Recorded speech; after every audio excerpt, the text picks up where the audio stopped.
Hi guys, good morning ಎಲ್ಲರಿಗೆ. Welcome back to my YouTube channel. ಎಲ್ಲರೂ ಹೇಗಿದ್ರೆ I hope ಎಲ್ಲರೂ ಚೆನ್ನಾಗಿದ್ರೆ ಅಂತಲೇ ಅಂದ್ಕೊಂಡಿದ್ದೇನೆ. ಗೈಸ್, ಇವತ್ತು ಬೆಳಿಗ್ಗೆನೇ ಮಳೆ. ಈ ಮಳೆಗೆ ಏನಾದರೂ ಮಾಡುವ ಅಂತೇಳಿ ಆಯಿತು ಸ್ಪೆಷಲ್ ಆಗಿ.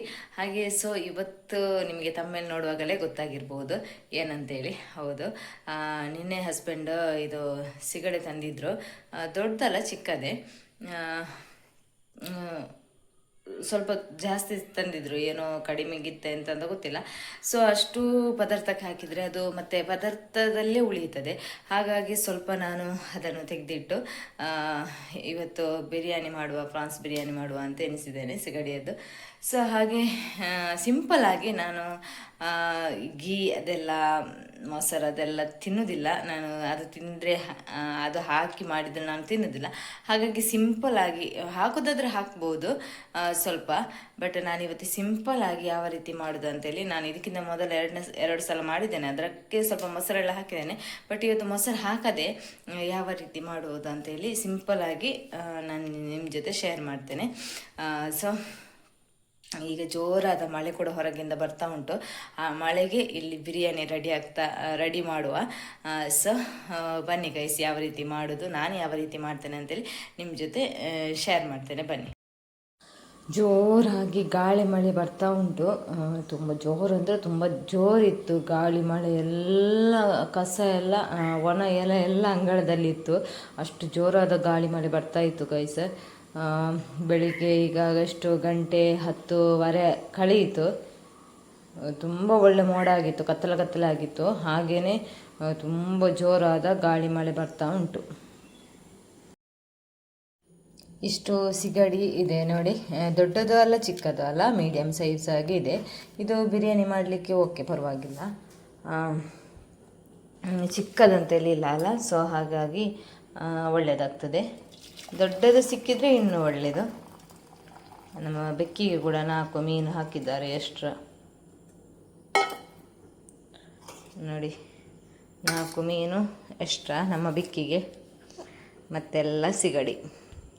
ಇದು ಇನ್ನು ಕಟ್ ಮಾಡಿ ಎಲ್ಲ ಆಗಬೇಕು. ಒಳ್ಳೆ ಫ್ರೆಶ್ ಉಂಟು ಸಿಗಡಿ ಕೂಡ, ಏನು ಒಳ್ಳೆದಿಲ್ಲದ ಹಾಗೆ ಆ ರೀತಿ ಏನಿಲ್ಲ, ತುಂಬ ಫ್ರೆಶ್ ಆಗಿದೆ. ಈಗೆಲ್ಲ ಇದನ್ನು ಕಟ್ ಮಾಡಿ ಬರುವ. ಇಷ್ಟು ನಾನು ಇಲ್ಲಿ ಪದಾರ್ಥಕ್ಕೆ ಹಾಕಲಿಕ್ಕೆ ಅಂತೇಳಿ ತೆಗೆದಿಟ್ಟಿದ್ದೇನೆ. ಇದಕ್ಕಿಂತ ಜಾಸ್ತಿ ಆದರೆ ಅದು ಅಲ್ಲೇ ಉಳಿಯುತ್ತದೆ, ಅದಕ್ಕೋಸ್ಕರ. ಮತ್ತು ಇಲ್ಲಿ ನೋಡಿ, ಎಲ್ಲ ಸಿಪ್ಪೆ ಎಲ್ಲ ತೆಗೆದು ಬಿರಿಯಾನಿಗೆ ಅಂತೇಳಿ ತೆಗೆದಿಟ್ಟಿದ್ದೇನೆ. ಇಷ್ಟು ತೆಗೆದಿಟ್ಟಿದ್ದೇನೆ, ಸಾಕು ಅಂತ. ಸ್ವಲ್ಪವೇ ಅಕ್ಕಿ ಇರೋದು, ಹಾಗಾಗಿ ಇಷ್ಟು ಸಾಕು ಅಂತ. ಅಲ್ಲಿಗೆ ಮ್ಯಾಗ್ನೇಟ್ ಮಾಡಲಿಕ್ಕೆ ಏನೆಲ್ಲ ತೆಗೊಳ್ತೇನೆ ಅಂತ ಹೇಳಿದರೆ, ಸ್ವಲ್ಪ ಕೊರಿಯಂಡರ್ ಪೌಡರನ್ನು ಹಾಕ್ತಾ ಇದ್ದೇನೆ. ಎಷ್ಟು ಬೇಕೋ ಅಷ್ಟೇ. ಇಲ್ಲಿ ನಾನು ಸ್ವಲ್ಪ ಅಲ್ಲ ತಗೊಂಡದ್ದು, ಸ್ವಲ್ಪವೇ ಹಾಕ್ತೇನೆ. ಜಾಸ್ತಿ ಆದರೆ ಅದು ಮತ್ತು ಕೈ ಆದಾಗೆ ಆಗ್ತದೆ. ಮತ್ತು ಇಲ್ಲಿ ಸ್ವಲ್ಪ ನೋಡಿ, ಜಿಂಜರ್ ಗಾರ್ಲಿಕ್ ಪೇಸ್ಟನ್ನು ಹಾಕ್ತಾ ಇದ್ದೇನೆ.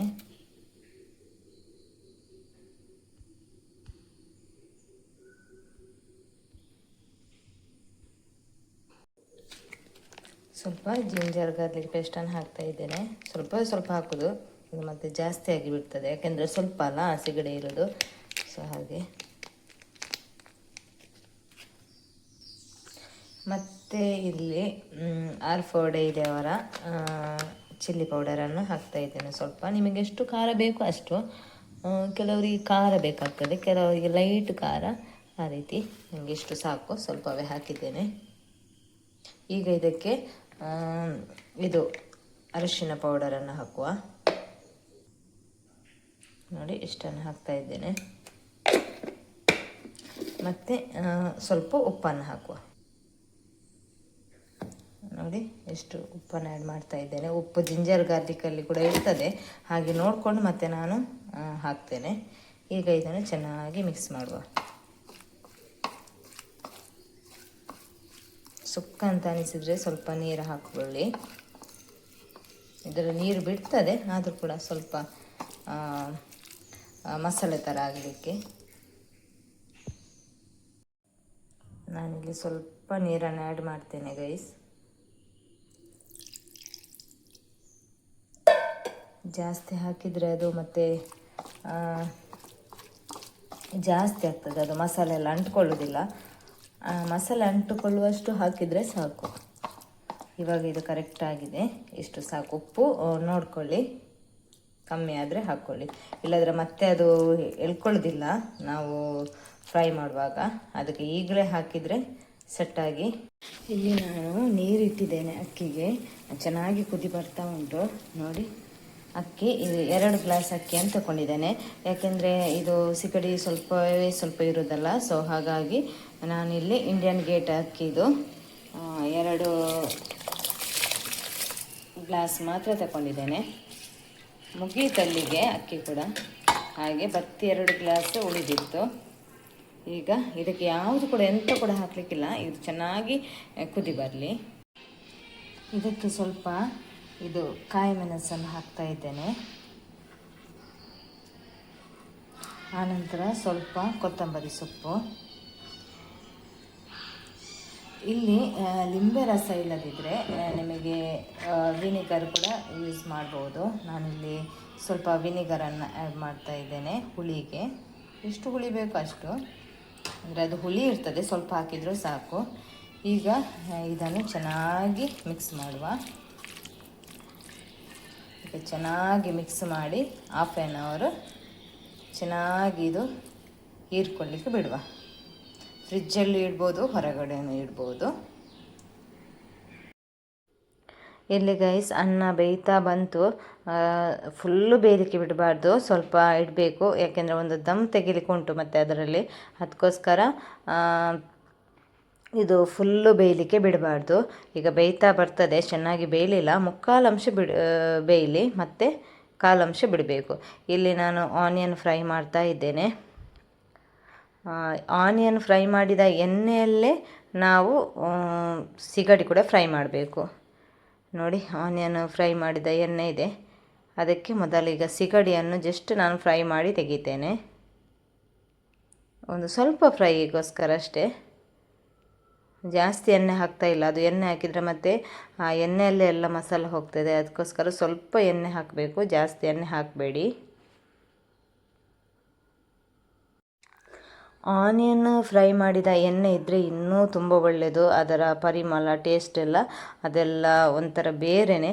ಅದಕ್ಕೋಸ್ಕರ ನಮ್ಮದು ಮನೆಯದ್ದೇ ಎಣ್ಣೆ ಅಲ್ವಾ, ತೆಂಗಿನ ಎಣ್ಣೆ, ಅದು ಇನ್ನೂ ಪರಿಮಳ, ಪ್ಯೂರ್ ತೆಂಗಿನ ಎಣ್ಣೆ ಅಲ್ವಾ. ಸೊ ಹಾಗೆ ನೋಡಿ, ಸ್ವಲ್ಪ ಸ್ವಲ್ಪ ಫ್ರೈ ಆದರೆ ಸಾಕು, ಜಾಸ್ತಿ ಫ್ರೈ ಆಗಲಿಕ್ಕೆ ಬಿಡಬೇಡಿ, ಮತ್ತೆ ಹೇಗೂ ಫ್ರೈ ಆಗಲಿಕ್ಕಿದೆ ಅಲ್ವಾ. ಇಲ್ಲಿ ನೋಡಿ ನಾನು ಅರ್ಧ ಫ್ರೈ ಮಾಡಿ ತೆಗೆದಿಟ್ಟೆ. ಈಗ ಇದಕ್ಕೆ ಬಡೆ ಸೊಪ್ಪನ್ನು ಹಾಕಬೇಕು. ಮೊದಲು ಸ್ವಲ್ಪ ಎಣ್ಣೆಯನ್ನು ನಾನು ಆ್ಯಡ್ ಮಾಡ್ತಾ ಇದ್ದೇನೆ, ಯಾಕೆಂದರೆ ಅದು ಸಾಕಾಗೋದಿಲ್ಲ. ಅದಕ್ಕೋಸ್ಕರ ಸ್ವಲ್ಪ ಆ್ಯಡ್ ಮಾಡ್ತಾ ಇದ್ದೇನೆ. ಆ್ಯಡ್ ಮಾಡಿ ಬಡೆ ಸೊಪ್ಪನ್ನು ಹಾಕ್ತೇನೆ. ಬಡೆ ಸೊಪ್ಪು ಹಾಕಿದರೆ ಪರಿಮಳ ಜಾಸ್ತಿ, ತುಂಬ ಒಳ್ಳೆ ಫ್ಲೇವರ್ ಕೂಡ ಅದು. ಅದಕ್ಕೋಸ್ಕರ ಬಡೆ ಸೊಪ್ಪನ್ನು ಮೊದಲು ಆ್ಯಡ್ ಮಾಡ್ತಾ ಇದ್ದೇನೆ. ಇಲ್ಲಿ ಯಾವ ಗರಂ ಮಸಾಲ ನಾನು ಹಾಕೋದಿಲ್ಲ, ಪೌಡರನ್ನು ಹಾಕ್ತೇನೆ. ಅದಕ್ಕೋಸ್ಕರ ನಾನು ಯಾವುದು ಇಡೀ ಗರಂ ಮಸಾಲನ್ನು ಆ್ಯಡ್ ಮಾಡೋದಿಲ್ಲ. ಈಗ ಸ್ವಲ್ಪ ಫ್ರೈ ಮಾಡಿದ ಪ್ರಾನ್ಸನ್ನು ನಾನಿಲ್ಲಿ ಹಾಕಿ ಜಾಸ್ತಿ ಬೇಯಲಿಕ್ಕೆ ಬಿಡ್ತೇನೆ. ಇದು ಅರ್ಧಂಬರ್ಧ ಬೆಂದದ್ದಲ್ವ, ಆಗ ಸ್ವಲ್ಪ ಜಸ್ಟ್ ಫ್ರೈ ಮಾಡಿದಷ್ಟೇ. ಇವಾಗ ಜಾಸ್ತಿ ಬೇಯಲಿ ಅಂತ ಹೇಳಿ ಈಗ ಎಲ್ಲರ ಜೊತೆ ಎಲ್ಲವೂ ಮಿಕ್ಸ್ ಮಾಡಿ ಹಾಕ್ತಾ ಇದ್ದೇನೆ. ಈಗ ಫ್ರೈ ಮಾಡಿದ ಆನಿಯನನ್ನು ಹಾಕ್ತಾ ಇದ್ದೇನೆ. ಮತ್ತು ಇಲ್ಲಿ ನಿಮಗೆ ಬೇಕಾದ ಮಸಾಲೆಗಳನ್ನು ಆ್ಯಡ್ ಮಾಡ್ಕೊಳ್ಬೋದು. ನಾನಿಲ್ಲಿ ಸ್ವಲ್ಪ ಗರಂ ಮಸಾಲವನ್ನು ಹಾಕ್ತಾ ಇದ್ದೇನೆ. ಯಾಕೆಂದರೆ ಇಡೀ ಗರಂ ಮಸಾಲ ನಾನು ಹಾಕಲಿಲ್ಲ, ಹಾಗೆ ಪೌಡರನ್ನು ಹಾಕ್ತಾ ಇದ್ದೇನೆ.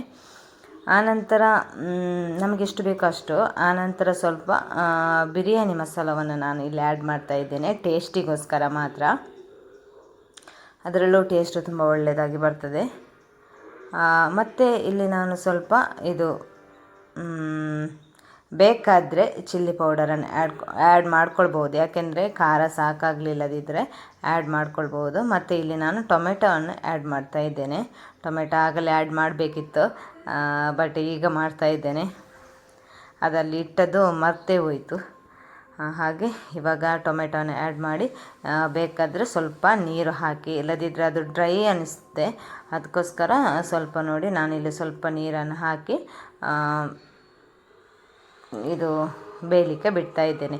ಇಲ್ಲಿ ನೀವು ತುಪ್ಪ ಎಲ್ಲ ಯೂಸ್ ಮಾಡ್ಬೋದು, ನಾನು ತಿನ್ನೋದಿಲ್ಲ ಅದಕ್ಕೋಸ್ಕರ ಯೂಸ್ ಮಾಡ್ತಾ ಇಲ್ಲ. ಇಲ್ಲಿ ಹಾಕ್ಕೊಳ್ಬೋದು ನೀವು ತುಪ್ಪ ಎಲ್ಲ. ಮತ್ತು ಮೊಸರು ಕೂಡ ಈಗ ಆ್ಯಡ್ ಮಾಡ್ಕೊಳ್ಬೋದು ಇದಕ್ಕೆ.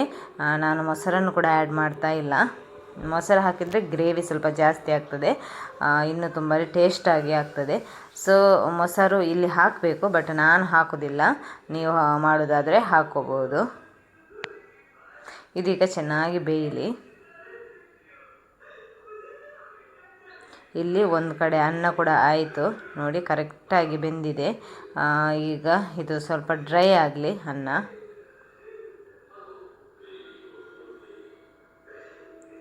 ನೋಡಿ ಇಲ್ಲಿ ಇವಾಗ ಕೂಡ ಕರೆಕ್ಟಾಗಿದೆ, ಮಸಾಲೆ ಕರೆಕ್ಟಾಗಿ ಬಂದಿದೆ.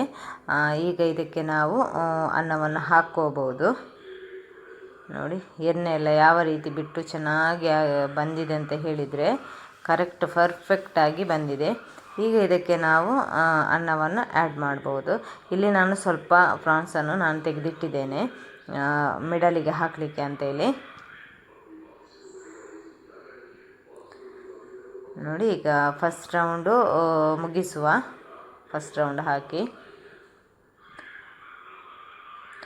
ಇಲ್ಲಿ ಮಸಾಲೆಯೂ ಜಾಸ್ತಿ ಆಗಲಿಕ್ಕಿಲ್ಲ, ಅನ್ನವೂ ಜಾಸ್ತಿ ಆಗಲಿಕ್ಕಿಲ್ಲ, ಆ ರೀತಿಯಾಗಿದೆ ನನ್ನದು. ಮಸಾಲೆ ಸ್ವಲ್ಪ ಜಾಸ್ತಿ ಆಗಿದೆ, ಅನ್ನ ಸ್ವಲ್ಪ ಕಡಿಮೆ ಆಗಿದೆ. ಯಾಕೆಂದರೆ ಅಕ್ಕಿ ಇರಲಿಲ್ಲಲ್ಲ, ಸೊ ಹಾಗಾಗಿ ನಾನು 2 ಗ್ಲಾಸನ್ನು ಹಾಕಿದ್ದೆ. 2 ಗ್ಲಾಸ್ ಅಕ್ಕಿ ಮಾತ್ರ ಹಾಕಿದ್ದು. ಸ್ವಲ್ಪ ಇದ್ದ ಕಾರಣ ಗ್ರೇವಿ ಸ್ವಲ್ಪ ಜಾಸ್ತಿ ಆಗಿಬಿಡ್ತು, ಆದರೂ ಒಳ್ಳೆಯದಾಗ್ತದೆ, ಪರವಾಗಿಲ್ಲ. ಈಗ ಇಲ್ಲಿ ಫ್ರೈ ಮಾಡಿದ ಆನಿಯನನ್ನು ಹಾಕ್ತಾ ಇದ್ದೇನೆ. ಈಗ ಇದಕ್ಕೆ ಕೊತ್ತಂಬರಿ ಸೊಪ್ಪನ್ನು ಕೂಡ ಆ್ಯಡ್ ಮಾಡ್ತಾ ಇದ್ದೇನೆ. ಈಗ ಪ್ರಾನ್ಸನ್ನು ಕೂಡ ಹಾಕಿದೆ. ಹಾಕಿ ಇದರ ಮೇಲೆ ಇನ್ನೊಂದು ರೌಂಡು ಅನ್ನವನ್ನು ಹಾಕುವ, ರೈಸನ್ನು ಹಾಕುವ. ತುಂಬ ಚೆನ್ನಾಗಿ ಬರುತ್ತೆ ಗೈಸ್, ನೀವು ಕೂಡ ಟ್ರೈ ಮಾಡಿ. ನೀವು ಮಾತ್ರ ಹಾಕುವಾಗ ಗೀ ಮೊಸರು ಎಲ್ಲ ಹಾಕಿ ಟ್ರೈ ಮಾಡಿ. ನಾನು ಅದೇನು ಹಾಕದೆ ಮಾಡ್ತಾ ಇದ್ದೇನೆ. ಈಗ ಇದರ ಮೇಲೆ ಗೀಯನ್ನೆಲ್ಲ ಹಾಕ್ಕೋಬೋದು, ಬಟ್ ನಾನು ಹಾಕ್ತಾ ಇಲ್ಲ, ನಾನು ತಿನ್ನೋದಿಲ್ಲ ಅಲ್ಲ, ಅದಕ್ಕೋಸ್ಕರ. ನೀವೆಲ್ಲ ಇದರ ಮೇಲಿಂದ ಹಾಕ್ಬೋದು, ಕಲ್ಲರ್ ಹಾಕ್ಬೋದು, ಗೀ ಹಾಕ್ಬೋದು, ಡ್ರೈ ಅಂತ ಅನಿಸೋದಕ್ಕೆ ಎಲ್ಲ ಹಾಕ್ಕೋಬೋದು. ಈಗ ಮೇಲಿಂದ ಸ್ವಲ್ಪ ಆನಿಯನ್ ಹಾಕಿ ಮತ್ತು ಸ್ವಲ್ಪ ಕೊತ್ತಂಬರಿ ಸೊಪ್ಪನ್ನು ಹಾಕಿ ಈಗ ನಾನು ಒಂದು ದಮ್ ತೆಗಿಲಿಕ್ಕೆ ಬಿಡ್ತೇನೆ ಇದರಲ್ಲಿ. ನೋಡಿ ಚೆನ್ನಾಗಿ ಒಂದು ದಮ್ ಬರಲಿ, ಒಂದು 5 ನಿಮಿಷ. ನೋಡಿ ಗೈಸ್, ಈಗ ಕರೆಕ್ಟಾಗಿ ಪರ್ಫೆಕ್ಟಾಗಿ ಬಂದಿದೆ. ತುಂಬ ಚೆನ್ನಾಗಿ ಘಮ ಘಮ ಅಂತೇಳಿ ಬರ್ತಾ ಉಂಟು ನೋಡಿ. ಮಸಾಲೆ ಎಲ್ಲ ತುಂಬ ಕರೆಕ್ಟಾಗಿ ಬಂದಿದೆ ನೋಡಿ, ಡ್ರೈ ಕೂಡ ಆಗಲಿಲ್ಲ, ತುಂಬ ಚೆನ್ನಾಗಿ ಬಂದಿದೆ. ನೀವು ಕೂಡ ಇದೇ ರೀತಿ ಟ್ರೈ ಮಾಡಿ. ಸಿಂಪಲ್ಲಾಗಿ, ಏನು ದೊಡ್ಡ ಏನು ಕೆಲಸ ಇಲ್ಲ ಇದಕ್ಕೆ. ನೋಡಿ ಈ ರೀತಿಯಾಗಿ ಬಂದಿದೆ. ನೀವು ಕೂಡ ಟ್ರೈ ಮಾಡಿ ಮತ್ತು ಹೇಗಾಗಿದೆ ಅಂತೇಳಿ ಕಮೆಂಟಲ್ಲಿ ಹೇಳಿ.